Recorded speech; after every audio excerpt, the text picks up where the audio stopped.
feels today that he was tipped off about that drone attack, and that he got from the Los Angeles Police Department under FOIA a revelation that in fact Meghan tipped the police off, tipped the drone what the fuck? The paparazzi off where she could be found. She wanted her privacy invaded, which to us now doesn't seem that shocking because we've seen them invading their own privacy for years now. But the idea that within days of arriving in America for their privacy, she was literally tipping off the paps where to find her, it just shows that she's on a different planet to all of us. Her agenda is by now so obscure we can't even say, except that she's got a puppet, and the puppet is Harry. Hey, y'all, come look at this. And Harry is just, I think, out of his depth. He has no idea anymore what he's being played at. He has no idea the game that he's actually engaged in. And it can only end in tragedy. I mean, that's an extraordinary revelation. Bop, bada bop, boom, pow. Revelation. What would I think be so helpful, though, and this is why I'm very suspicious why Meghan hasn't done this, is for her to actually have an honest conversation with her husband and say, look, Harry, your mum used the media a lot. Used the media a lot. We all know that. She regularly tipped off photographers. She had her favourite journalists who she spoke to regularly. You know, Richard Kay, editor-at-large at the Daily Mail, was one of her last ever phone calls back in 1997. And also, Harry, when I was famous, when I was desperate for publicity, Wait a minute! I used to tip off paparazzi photographers all the time and leak stories about myself to newspapers in order to get headlines, because the problem is, Tom, he has such a warped view of the relationship between celebrities and royals and the media, including his own mother. And it's leading him on a campaign that I believe is deranged. Well, it's deranged, but you've got to look back at it, Dan, because you've got to look at what my book revealed about her. She's a scheming woman. Revenge. She's always... Now I'm going to go ahead and do that later on today. Yeah, it's definitely freedom. It does feel as though our culture is not...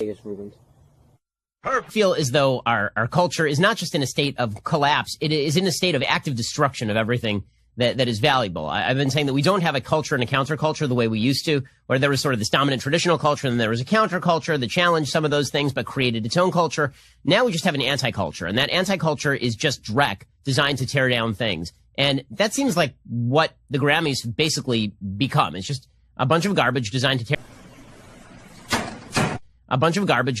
down traditional structures and institutions at any cost, and then you're rewarded for doing that, apparently.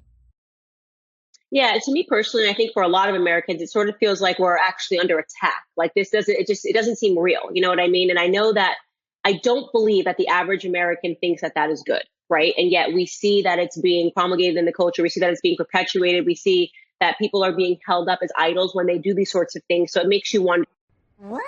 So it makes you wonder who's promoting it, right? Who is behind this push to tear down American culture, to tear down American values, and to fundamentally weaken America at the same time, right? Because that's what you're doing, right? You're destroying values, and in the process, it always seems to me to be an attack on the family, what it means to be a family. Promoting whether it's the trans agenda, whether it's the lesbian agenda, whatever it is, it always seems to be this attack on tradition, cultural values, making men strong, making women strong. Making women strong and keeping families together. So I also wanted to ask you about the most victimized person in American and British society these days. That, of course, would be Meghan Markle, who is the most victimized princess in the history. I mean, thoughts and prayers to Meghan Markle, the most victimized person in the history of humanity. I have to say, by law, apparently, that I believe her when she makes any accusation of any sort. Because if I don't say that I believe her, then I lose my job. Like Sharon Osbourne is about to lose her job, or like Piers Morgan lost his job, according to the dictates of the Constitution of the United States, and apparently all of the founding documents in Britain, according to Magna Carta. We have to agree with Meghan Markle's self-perception of victimhood, and also her protestations that she didn't marry into the royal family for any career purpose. She actually career purpose. She actually gave up her career, it turns out, to become a princess and then have a line of business at Netflix and then also run for president. I mean, it's an amazing, I would say, not even a horizontal career move. She had to take a downgrade from her job as a second-rate actress on Suits to do all of this. So really... Second-rate? Seems a little dishonest. I'm going D-list. I feel like everyone's now promoting her to the B-list. We had no idea who she was prior to Harry. Not a single prior to Harry. Not a single American. She was off in Canada somewhere doing some show that nobody's heard of. But I'm glad that we've upgraded her to second-rate actress. And you are right. I'm glad that you're not questioning her narrative. As you know, even the Bible tells us women never lie, right? In that chapter of Genesis, women have never done anything wrong. And so she's obviously telling the truth about everything that's happened for her. Look, she's an opportunist. And the thing about her is she was a D-list actress, and now she is again being a D-list actress. No one's buying it. Actually, there was a poll that showed that her likability went down, which was pretty hard because it was floating at somewhere like 23%. And now people like her even less because she's just not good at selling victimhood. She's not a good victim. You know, there's people that you go, oh, okay, they're lying, but I'm inclined to believe them. There's nothing about her story that makes any sense, especially when you say you had no idea who Prince Harry was, right? You had no idea who the royal family was. You thought you were going to walk in and shake the Queen's hand. I didn't know that I had to curtsy or do anything polite. I thought, who is this woman? Isn't she just your grandma? So she's so ridiculous. But, you know, the serious thing about this is that she's so emblematic of leftist culture, of what Hollywood is and what America is going through. The Brits are very surprised by this suddenly castigating all of the UK as racist and fundamentally backwards because they don't have the same history as America. One person who is not going to be driving an HGV to help deal with the problems at Felixstowe is the leader of the opposition, Sir Keir Starmer. Because yesterday he got behind the wheel of an HGV in Greater Manchester, putting his driving skills to the test. And yes, he crashed his lorry into a bollard. There's Sir Keir, looking all confident, wearing the kit, and it turned into a complete and utter disaster. He was there at Middleton, and I'm afraid it just all went wrong. He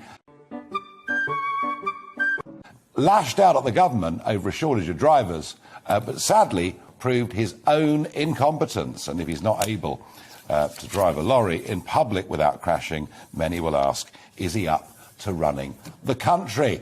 My favourite... Very good question. Two people, Harry and Meghan, are now moving into the investment business. Oh, yes, and they've joined an ethical technology company. Well, yes, Ethical are a successful company, or they appear to be a successful company. Are you serious? The couple have gone into partnership with them, they've invested money with them, and the firm is pledged to support companies aligned with their values. Yes. Well, Ethic is an asset management business. They're focused... Okay, I'm listening. You have my attention. ...on sustainable investments. But we're told that actually some of the big investments that this firm have made are in the big tech companies. They've got money invested in Twitter, and they've got money... Wait for it. ...invested also in Facebook.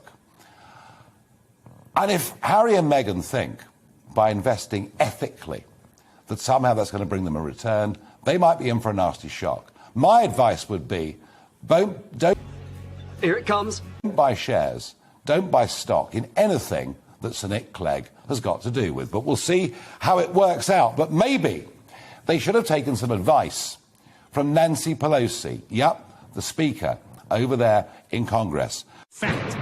Pelosi, who's been a member of the House of Representatives in Washington since 1987. Now, she and her husband, Paul, have done rather well because their net assets that she has to declare, in 2018, their net assets were $114 million.